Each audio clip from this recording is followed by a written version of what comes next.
ไปห้องเอา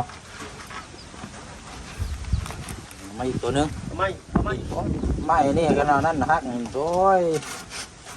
โอ้ยแบบหนักเลยเจ้าหยัดเด้อตัวเด้อบ่ละพี่หน่อยเนาะเปิดคลิปเปิดภาพมากอ่ะอยู่ทางขึ้นบ้านน้องต้นกล้าพี่น้องเอ้ยเนาะพอดีมื้อนี้ทำมาเบิ่งเนาะได้สั่งไม้ไว้เนาะกับพอดีละเนาะโอ้บ่เสียงไปใช้นั่นซื้อของบ่ โอ้ไปใช้ตู้ไปใช้ซื้อของบ่ซื้อเครื่องขึ้นเรือเจียงบ่ซื้อแล้วโดยสบายดีจ้าพอดีฮะก็ลงเลยมาเมื่อกี้นี่เนาะสิขึ้นไปเบิ่งไม้ก่อนเนาะนี่แหละบ้านน้องต้นกล้านี่แหละไปหาตัดผมบ่มื้อนี้บ่ได้ตัดแล้วโดยเอาหน่อยก่อนฮักออกมาจากบ้านน้องหัวเนาะมาแต่พุ่นบ่โดยอยู่พุ่นบ่อยู่พุ่นลุงเฮิมบ่บุญบ้านป่าอะไรกันทางลุงจันเนาะออกมาน้ำอาจารย์เล่ากับบ่บุญเพิ่นเมื่อกี้นี่ให้เพิ่นมาส่งนี่เลยให้ทางลุงจันมาหาเมื่อกี้นี้โดยเป็นได้ทางบ้านน้องต้นกล้าน้องเจียงเตรียมพร้อมเรียบร้อย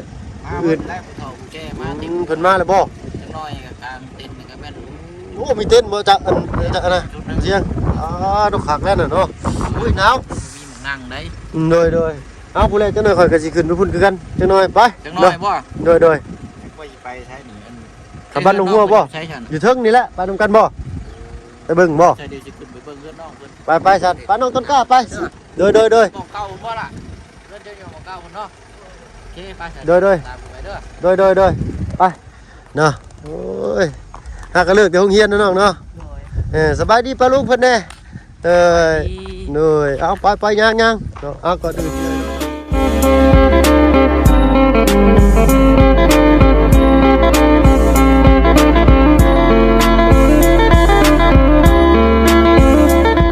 ทักทายเด้อพี่น้องเด้อเนาะกราบทักทายสบายดีผู้ใหญ่ใจดีแหละ MC เบิร์ดทุกท่านที่เข้ามาหับมาชมช่อง YouTube บ่เบิ่งเคยหลายขึ้นเก้าเนาะมื้อนี้ได้เข้ามาเบิ่งเวียกเบิ่งงานนี่ก่อนเพราะแต่ว่าสร้างเพิ่นยังบ่ทันมาดอกพี่น้อยนะแต่ว่าเขาไปเบิ่งไม้ก่อนเพราะว่าสั่งไม้มาปะไว้เนาะจะว่าเพิ่นลงถึกบ่อนหรือบ่เนาะสั่งอยู่บ้านแกงทองนี่ล่ะเนาะอุ้ยหนาวด้วยนี่สิเงียดได้นี่พี่น้อยเนาะไปพี่น้อยเนาะบรรยากาศบ้านนี้คือจำเมื่อวานนี่ก็หนาวเมื่อวานนี่หนาวกว่ามื้อนี้ได้พี่น้อยเนาะอันนี้ยังธรรมดาเพราะว่าเมื่อวานนี้หนาวกว่ายังไงเมื่อวานนี้อ้ายบ่ได้เข้ามาเนาะอ้ายไปบ้านปลาไหลรู้จักอยู่บ่บ้านปลาไหลเคยไปครับคนแถวนี้ก็ยังบ่ฮู้พี่หน่อยเนาะเฮาจักอยู่ที่ใดที่ใดมาไปจนฮอดบ้านปลาไหลไปจนฮอดบ้านเพิ่นโอ้ขึ้นทางเมืองน้องพี่หน่อยเนาะโอ้ยอยู่ที่ทักภูผาป่าไม้อันนี้เพิ่นก็ตีผ้าได้นี่เนาะให้หมู่มาส่งบ่ล่ะเมื่อกี้นี่โดยไปกับหมู่นั่นแหละแต่ละมื้อกันได้โดยทางเราก็มาฮักตลอดเลยเอาไปเลยเนาะวันนี้มากับลุงจันเพิ่นให้เพิ่นมาให้มาบนขึ้นมาช่วงนี้พอดีพ่อน้องเพิ่นกำลังมาเลยเลิกโรงเรียนมาพอดีเลยเนาะโอ้หนาวด้วยมื้อนี้ฮะหนาวเลยบ้านนั่งน้องต้นกล้าอยู่ในบ่บ้านไข่บ้านไข่โดยบ้านไข่ใต้เนาะต้นเนาะพอดีแหละยังไม่เคยขับไปจักเทื่อเลยพี่หน่อยเนาะทางบ้านน่ะก็ได้เดี๋ยวจักมือสิลองขี่รถจักรจะไล่ไปลองเบิ่งก่อนเนาะมื้ออื่นบ่ได้ไปโรงเรียนบ่มื้ออื่นบ่หักเซฟปึ้มปืดให้เบิ่งอยู่ฮะทำได้เขียนนี่โอ้ปึ้มบ่ได้เขียนช่ำเฮียนอยู่บ่นี่เอ้าก็เฮียนแหละวิชานี่บ่ได้เขียนวิชาบ่ได้เขียนออกกำลังกายโดยเอาไปเบิ่งอยู่ไม้เพิ่นมาแล้วบอกเพิ่นลงบ้านลงเฮือนบ่เนาะให้เพิ่นเข้ามาส่งถ้าบ่เพิ่นก็เล่นเข้าไปพร้อมลงพี่หน่อยเนาะมื้อนี้หนาวแฮงบ่ไหวจอดรถจักรไว้อยู่บ่อนพักบ่อนเช้าเนาะบ่ไหวหนาวแฮงปวดนิ้วมือเนาะ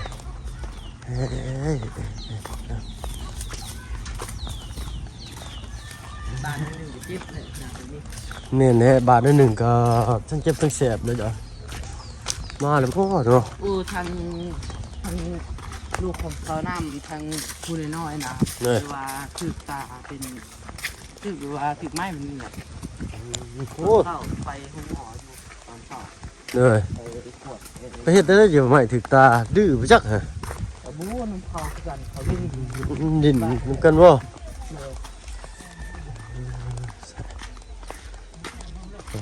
ต้องตุ่มผมอยู่ เอาตาสบายเนาะปลูกไม้ถึกตาลานละเลยเนาะลูกจะเป็นยังสนาม มันเล่นน้ำมูมันเป็นไรแทนตา เนาะเอาสบายดีเบ่จุผู้ทุกคนเด้อเนาะไม้ถึกตา โดย เนมยังเนมเห็นอยู่บ่ มันบริมืนเลยแต่วาดนี่ เอาไปดินมาปุ้งแตกสิเจ็บตื่นอีกเด้อฮะนะหนาวพี่น้อยเนาะทางประตูเพิ่นก็นอนตุ่มห่มอยู่ออกมาก็เย็นบ่อยๆซ้ำใช้ให้เบิ่งอยู่กล่าเบิ่งอยู่อันเบิ่งเอาปุ้งออกอยู่ นี่ว่า ไอ้ นี่ ยี่ ว่า ง่าย อันใหญ่นี่แพ้ปลา เจ็บแล้วเอาถึงหน่อยนึงถึงข้างนอกใครอยู่ดอกเออ เช้า ทำไมแดง เออ ทำไมแผล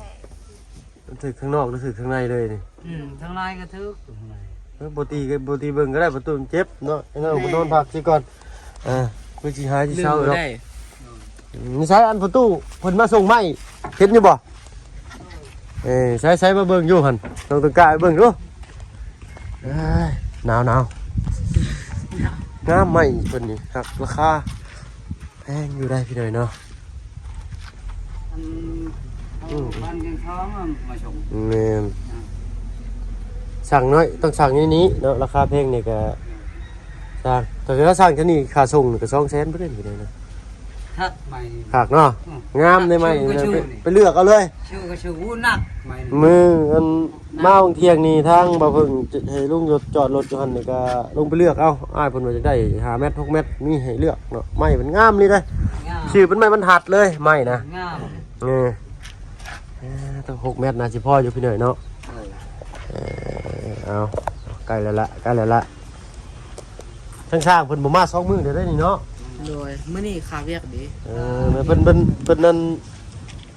เขาเห็ดดอง กินดองมื้อนี้เสร็จละถ้าว่าเพิ่นติดไปศิลานี่โอ้อยากเห็นในไว้เด้อพี่หน่อยเนาะเสร็จละพี่หน่อยเนาะไม่เส้นใหญ่คน15เส้นงาม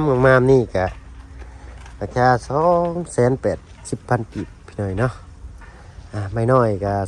120,000ทั้งหมดทั้งมวล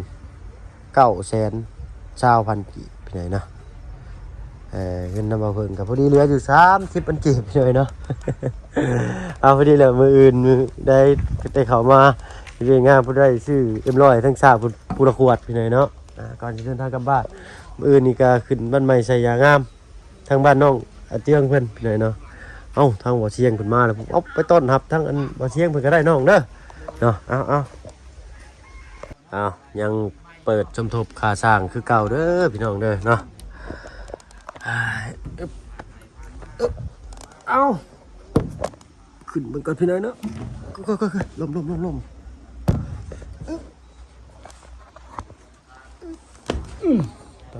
ต่อคักแล้วบาดนี้ใช้เบิ่งก่อนพี่น้อยเนาะมันเป็นล็อกไว้อยู่ในนี่อันนี้ชื่อมาแล้วพี่น้อยเนาะยังไม่ได้ใช้อยู่ในนี่ใช้อยู่ในอันนี้เบิ่งเงินเต็มอีกก็ชื่อ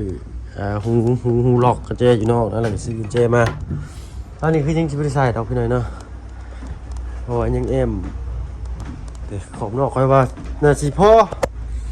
ไม่ใช่ล่ะน่าสิพออยู่พี่น้อยเนาะน่าสิพอเบิดเลยทั้งนอกและทั้งในโอ้ไม่หาคุณชิปได้ดินี่เส้นหนึ่งเส้นงามๆเลยเส้นนี้เนาะเท่าไหร่นะ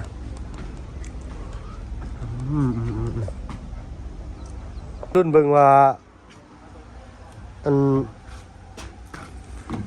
ฝนสิหัวบ่ซะนั่นแหละพี่น้อยเนาะน่าสิบ่หัวดอกเพราะว่าสร้างมันเฮ็ดมาตรฐานดีได้พี่น้องที่ชมกันได้เด้อเนาะโอ้ฝนตากหนังเองตัวนี้เนาะแดดให้ก็ออกบาดตอนนี้ เนาะคำลงวัดแดดออกเลยนั่งยังนี่นั่งงัวน้อยพี่น้อยเนาะว้าวตัวจังซี่เลยนี่เนาะเอาเนาะพักเพิ่นนี่แหละสะอ้อนแต่พักเพิ่นนี่แหละแม่ตู้เพิ่นปลูกพักงามขนาดใดพี่น้อยเนาะ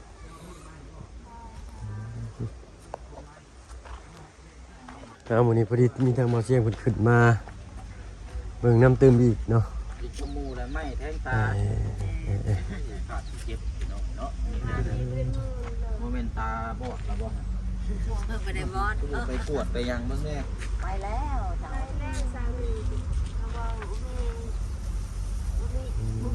ไผผู้ใดเฮ็ดถูกผู้นี้บ่บ่แม่นบ่ล่ะสบายดีเด้อ ใส่ดี เฮียนห้องใดแหละ วันนึง บ่หนึ่งเขียนตัวกอฮอดตัวฮอเฮือนฮอดบ่ เบิ่งใต้บ่ ยังบ่ได้ครับโอ้สมัยอ้ายเฮียนของปหนึ่งนี่อ่านเขียนหัดเขียนถ้วยได้หมก10จับไม้ หัดเขียนงามได้หมก8 จำไม่เลยหันมาบ่ อ่านได้เขียนบ่ได้ปหนึ่งอ่ะตั้งใจเอาเด้อจักอ่ะเป็นได้พ่อโตเป็นอะไรมื้อนี้ อันมื้อนี้ลมพัดแห้ง ลมพัดแรง พอบอกแล้วในช่างว่านั่นได้บ่ต่อนี่ อืม ต่อแล้วยังบ่ทันมีไม้ว่ะ ไม่ตัวใด ไม้เขาจะต่ออบเพียงแล้วก็อบให้ชักสีเขาจะแปะนี่ แนวใดโนบาด ตรงนั้นนะ นิสัย เอามีดอกไม้ไปเคยเก็บทับนี่ ทับอยู่เทิงกันบ่ โดย เพิ่นสิพาไม้อันนี้ไปจักเนาะ เบาจันมาเบิ่งชื่อนี่มันเจ็บเด้อกันได้7คันเด้อ แม่นแหละ โอ้ย หา เพิ่น ไม้หา เด้อ ดินซองกับเอาดินจี้เพิ่นว่าเด้อว่าเอาเพิ่นบอกยัน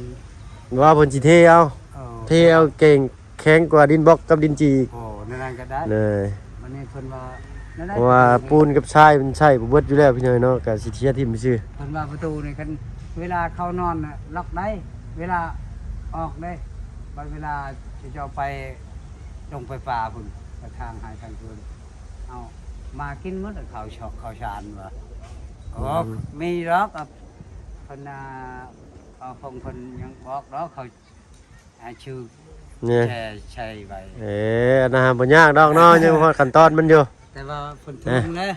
เอาบ่เป็นหยังบ่เป็นหยังจะได้เตือนสติกัน เดี๋ยวขอ เอาตอนขั้นตอนนั้นยังมาบ่ฮอดเนาะตอนนี้ก็ยังบ่มีหยังอยู่ ขออนุญาตดู บ่เป็นหยังพอเนาะอย่าลืมเด้อประตูเด้อเก็บไม้เก็บตอกไว้ให้งา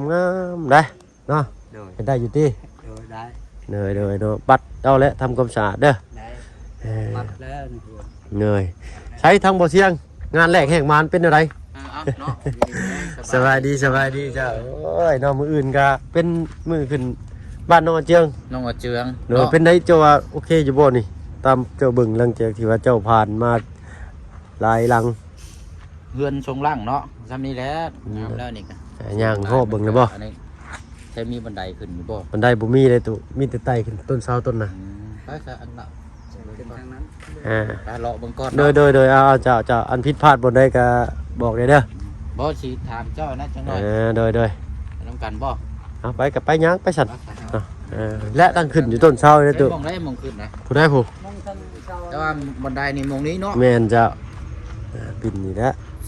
4x6บ่ แม่น4ขึ้น6คือกันเจ้า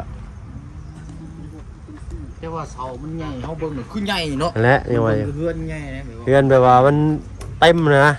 เสาหน้า18บ่นี่ หน้า17หน้า18 ต้องแบบนี้เนาะ เนย ส่วนหลายครับวันนี้หน้า15เนาะ เนย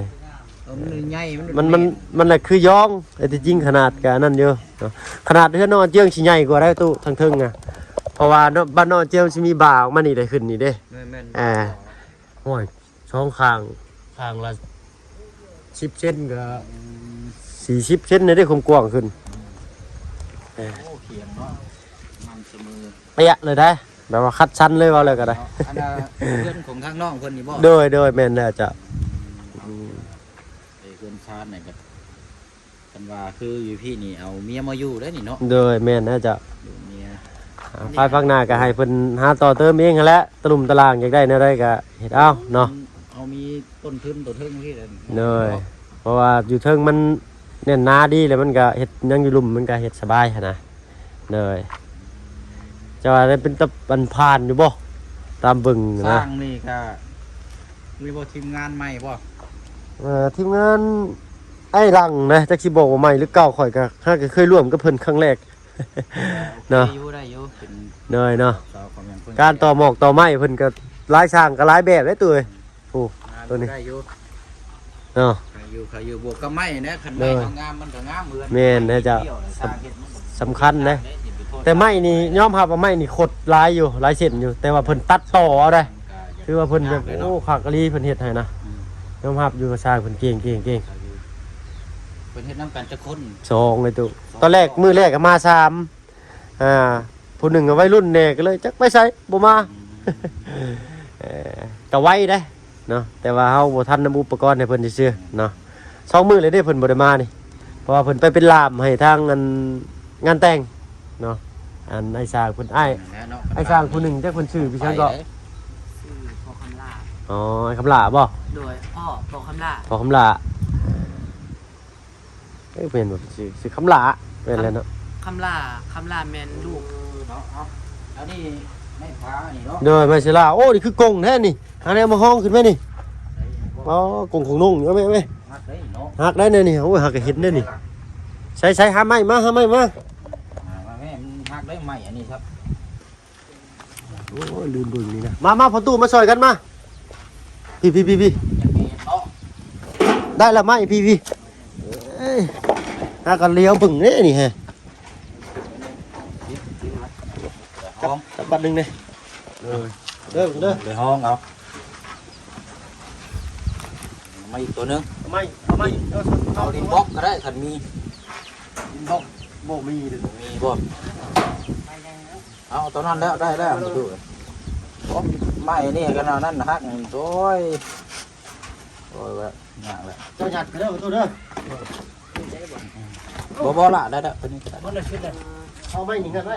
เอาไว้แล้วตัวนั้น แล้วทีนี้โอเคมาลง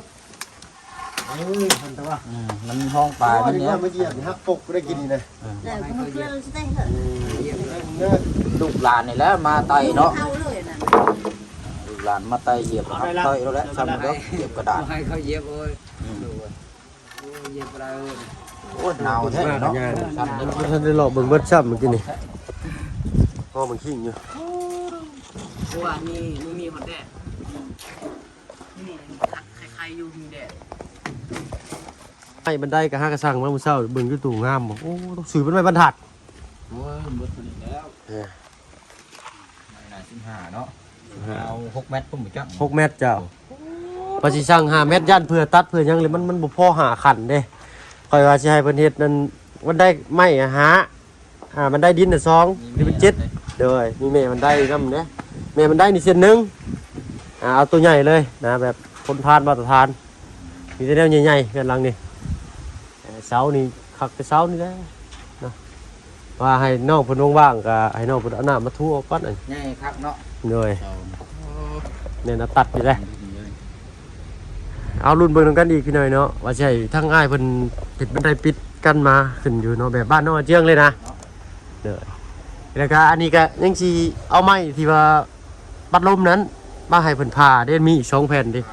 ผ่าเป็นกีบเลยก็เป็นริมเลยก็ตึกลงมาโดย จังน้อยเนาะ เลยแล้วก็สิเห็ดเสาอีกอันนี้นี่แหละเทเสากลม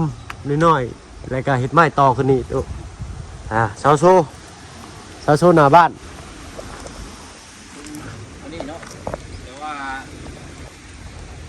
เป็นอะไรมีหยังแบบผิดพลาดอยู่บ่บอกกันได้ได้ ก็ได้ตามคนมักเนาะก็งามไปอีกเท่านึงแต่ว่าถ้าเอาล่างขึ้น อ๋ออันนั้นเป็นยังตอกบ่เบิด เอาล่างขึ้นได้เข้าอันจักสูงๆเนี่ยจังน้อย เล ฮะ ยเพิ่นยังตอกบ่เบิดตัวน่ะเพิ่นยังสิครอบไปหน่อยเด้เพิ่นเอิ้นซะก็ ขอบข้างบ่ ครอบคางด้วยเพิ่นสิครอบคางอยู่ ไปก็ได้หาลมเอง แม่นแล้วนี่ยังว่าอยู่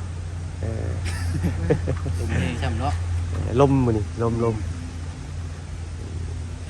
ครับเนาะ ตึง นึงเนาะ เลย เอาเนาะมือได้บัดนี้ก็แล้วเลยหามือดีมืองามเนาะ โดยผู้แรกก็สิเป็นเดือนนี้เดือนหน้าน่าสิปลายเดือนนี้เนาะเราตรุดเมืองกันอีกนี่แหละเนาะได้ก็ได้ กันว่าแล้วนี่ก็ทั้งประตูนี่ก็ซีเมนต์ง่ายขึ้นมาพี่เพิ่นแล้วเนาะ โดยอันนั้นสุดแล้วแต่เพิ่นแน่เนาะเพิ่นว่าสินอนหันกับบ่ หลังเก่านี่ โดยกับบ่ติเพิ่นแล้วเนาะเพิ่นสิขึ้นย้ายขึ้นมานอนนี่ก็ปูเสือปูสาดนอนเอาเนาะแต่ก็ยังเปิดสมทบอยู่เด้อตู้เด้อเนาะเรื่องอันขาดค่าสร้างนี่แหละตอนนี้ค่าสร้างยังบ่ทันมีเนาะ ค่าสร้างสุดได้นะ สุดนี้แหละ อันรวมไปเลยนี่บ่ แม่นเจ้า16ล้าน5แสนกี่โดย ยังขาด16ล้านบ่ โดยยังขาด16ล้าน5แสนกี่เนาะ เอาเท่ากับตัวนี้นั่นเพิ่นเฮ็ดไปซื่อๆบ่เนี่ยน่ะ แม่นเพิ่นยังบ่ได้เบิกบ่ได้หยังเลยตอนนี้ฮะ เนาะ เอาลงแล้วเฮ็ดนี่ได้บาท อ่ะ เฮ็ดบ่แม่นน้องต้นกล้า น้องต้นกล้า เฮ็ดนี่ได้บาทนี่บ่มีเงินให้ค่าสร้างเลยสิแล้วบาท เดี๋ยวแล้วบาทยังว่าอยู่เนาะ ประตูเนี่ยได้น่ะยืนไกลให้มาไกลๆเนี่ย เนาะ เป็นพระใช้นำตัวลูกแล้ว อ้า เออ ใหญ่ ว ใจดีเพิ่นน่ะให้เพิ่นน่ะ อ๋อตอนเพิ่นขาดค่าสร้างนี่ก็โอ้เพิ่นแล้วนี่เพิ่นก็อยากได้แล้วเนาะ แม่นแน่เอาฟังเบิ่งนี่แหละเนาะรุ่นเบิ่งนำกันเติมอีกแต่ก็มีอยู่ดอกแต่ก็ถ้าว่ามีมาเพิ่มอีกก็ดีนะเพิ่นว่าเนาะเพิ่นก็รับปากแล้วว่าสิจ่ายให้ค่าสร้างเพิ่นในอาทิตย์นี้หรืออาทิตย์หน้านี่แหละเนาะโดยใช้เพิ่นจ่ายให้เพิ่นก่อนแล้วก็เฮ็ดให้อุปกรณ์เบิดแล้วก็โจะไว้ก่อน อันนี้ทางผู้ใหญ่เพิ่นแบบครอบครัวเดียวบ่ โดยเจ้าเดียวเจ้า วันว่าเจ้าเดียวนี่ก็เฮาบ่ถึง นักนาสาหัสอยู่ได้อตัวเนาะ นักอยู่ โดย เพราะว่าเฮือนแต่ละหลังนี่คือขนาดซะมีเต็มที่นี่ก็โอ้มันก็เป็นบ้านเฮามันก็แสนปลายพุ่นแล้วเนาะ โดย มีแต่แนวดี อันนี้เบิดอยู่ประมาณ8 อันนี้ 7-8หมื่นเลยเด้ ค่าหยังอีกว่ารวมเบิด โดยแต่ยังบ่ทันได้รายค่าสร้างได้7-8หมื่นนี่เนาะ นักอยู่นะคันว่าเฮาซอยกันหลายคนคือบ้านน่ะเจือง โดยกระพูละหาละ10นี่สิก็แล้วไว้ ซอยกันเด้ โดย อันนี้ผู้เดียวเพิ่นก็ปกติน้องเนาะ โดย รักษาเวลากันนะ เนาะก็รุ่นเมืองนำกันตื่มอีกมีแต่ว่าบ่พอหรือใดๆก็มีแต่ให้ทั้งประตูเพิ่นไปกดมันอยู่แล้ว ซอยกันผู้ละหาละ10เนาะได้อยู่ที่ประตูเนาะ จักแล้ว เนาะสมมุติว่าให้จะไปกดมันนี่สิได้อยู่บ่จัก2ล้าน ก็ได้แล้วใช่ไหม ได้อยู่เนาะ ได้อยู่ โอเคพี่น้องเนาะ กระจ้างรถกระล้านชาม โดยสร้างรถเพิ่นแก่นี่บ่ แม่นแหละ จ้างรถอัน2ล้านจ้างค่ารถล้าน3 ล้านชาม รถ3บาทนี่ เบิดจับ มันหัวบ่ใหญ่พร้อมเพิ่นว่าปีนี้ เราได้ก็เรื่องว่าคนไทยบ้านเนี่ยคนชอยคนงาน เออ งานนั่นแหละ จ้างคนขึ้นคนยังอีก คันว่าได้ชามล้านเนี่ยก็ยังอยู่นำพอก็ได้ระวัง4แสน โอ้ยังอยู่บาง4แสนเศษบาทพี่น้อยเนาะ โอ้แล้วยังบ่ทันให้ มันต้น เลย งามปี แม่นก็เพิ่นอยู่มันต้นเพิ่นบ่งามแต่ว่าให้สวนเพิ่นน่ะโอ้วิวทิวทัศน์งามขนาดได้ตุเคยเข้าไปเบิ่งอยู่บ่ บ่เคยไปจักเทื่อ น่าจะอยู่ใกล้นี่ ได้มง6ล้าน ยัง โดย ไปโทษเรื่องกล้วยมันคืองอไปแล้วนั่น หาได้ยังว่าอยู่เพิ่นข่อยสิเอามาปลูกอยู่แบ่งน้ำอยู่บ่ กูบ่เคยเห็นอันนี้เนาะมันคล้ายๆคือแบบงอเนาะ กล้วยมือนางกล้วยมือนาง กล้วยมือนาง บ่แม่นตัวนี้บ่แม่นเล็บมือนางเด้ตัวนี้ หวานนะห้อม กล้วยอันอีชัง น ก็ อมันก็ลายลูกมัน เอามืออื่นเด้ออ้ายสิว่าคือว่าสิพากันกลับมืออื่นนี่ได้ก็กลหน่อกล้วยมาให้ก็ได้จาก3-4ต้นพอได้เมื่อแบ่งปลาลุงเพิ่นปลูกเนาะเพราะว่ากล้วยนี่มันออกหน่อหลายเด้อตัวเอ้ยแซมหน่อขึ้นมาตลอดต้นกล้วยอันนั้นมีแล้วนะ ลูกปีก ต้นกล้วยอันนั้นค่อยมีแล้วกับต้นกล้วยสีม่วงเนาะเอาไปปลูกยามนี้ต้องปลูกใกล้น้ำได้นี่ เอาจังว่ากันเนาะ โดย ก้มกองดีเนาะต่อเติมอนาคตข้างหน้า เป่าแป้นเด้ ดอกเห็ดบัวเห็ดหยังอ้อมไว้บัดกดกันเส้นโต มืออื่นบ่โดยแล้วแต่น้องสะดวกเนอะนี่เนาะ พูดเอาไว้ก่อน เนอะ ให้อ้ายมาแหละเอาเลย โดย ซื้อเลย อื่นได้สิให้ทั้งลุงเขามาซ่อนมือเลยพี่หน่อยเนาะพอลุง FC เพิ่นก็คอมเมนต์มาจะได้ว่าให้เอาพืชพันธุ์กล้วยที่บ้านเฮาบ่มีเนี่ยมาปลูกไว้เนาะ ขยายเนาะ โดยอันนี้ก็เป็นความตั้งใจของบ่เพิ่งน้ำเนยพี่หน่อยเนาะอยากได้ หา6นอก พืชพันธุ์ อีกดไทยหมด บ่เอาสัก3-4หน่อก็พอไอ้เนาะต้องเอาลายไปได้ดอก เอาลองไปปลูกเบิ่งก่อนย่านว่ามันบ่ติดเพราะว่าช่วงนี้เป็นหน้าแล้งเนาะย่านว่าเฮาบ่มีเวลารดน้ำมันหาตู้เนาะโดย 3-4 มื้อพดไปนึง โอ้โดยนั่นน่ะสิได้อยู่ กามาแข่งคม เอาข้าซั่นทางข่อยสิขอตัวลำลาก็เด้อแบตเบิดเหลือเตือน 10% เอาเนาะ เนยเนาะเอาขอตัวลำลาก่อนเนาะมีแต่ฝากทางบ่เสียงเพิ่นตื่มแล้วเนาะถ้าว่ารักผู้ใหญ่เพิ่นอยากช่วยก็โอ้ดีใจนำเนาะโดย ได้ไปหน่อยเนาะ แต่ก็บ่ปล่อยปละละเลยดอกเนาะค่าสร้างเพิ่นนี่เพิ่นมีอยู่แต่ว่าทางพี่เพิ่นก็หวังว่าสิมีทางอื่นสมทบนำนะเนาะเพราะมันก็หนักอยู่ได้ผู้เดียวพี่เนาะเนาะ โด ตัวย ห เนาะ นักแล้ว 16ล้าน5แสน กระเป๋าในถุงเดียวเนาะ เนาะอันนี้เพิ่นก็ หลายคน บ่จักช่วงปีใหม่แน่เนาะมีวันพิเศษเป็นหยังของเพิ่นนะเพิ่นก็ต้องใช้เงินทางนั้นก็ได้เนาะโอ้ยเอาบ่เป็นหยังพี่น้อยเนาะคอยเป็นคอยไปเนาะถ้าว่าแนวใดก็มีแต่สิให้ตู้กดมันพุ่นแล้วซอย ได้อยู่เนาะประตูเนาะโอเคท่านไปก่อนเนาะทางบ่อเสียงเนาะแบตก็เบิดเลยเนาะสบายดีเนาะมันจะฝากทางบ่อเสียงเพิ่นนำแน่พี่น้อยเนาะเอาถ้าว่าผู้ใดอยากช่วยเนาะทางครอบครัวนี้หรือว่าในรูปแบบใดทางเฮาก็ยินดีเด้อพี่น้อยเนาะติดต่อทางทีมงานเขามาได้เนาะบ่ว่าช่องทางใดยินดีเบิดทุกช่องทางพี่น้อยเนาะ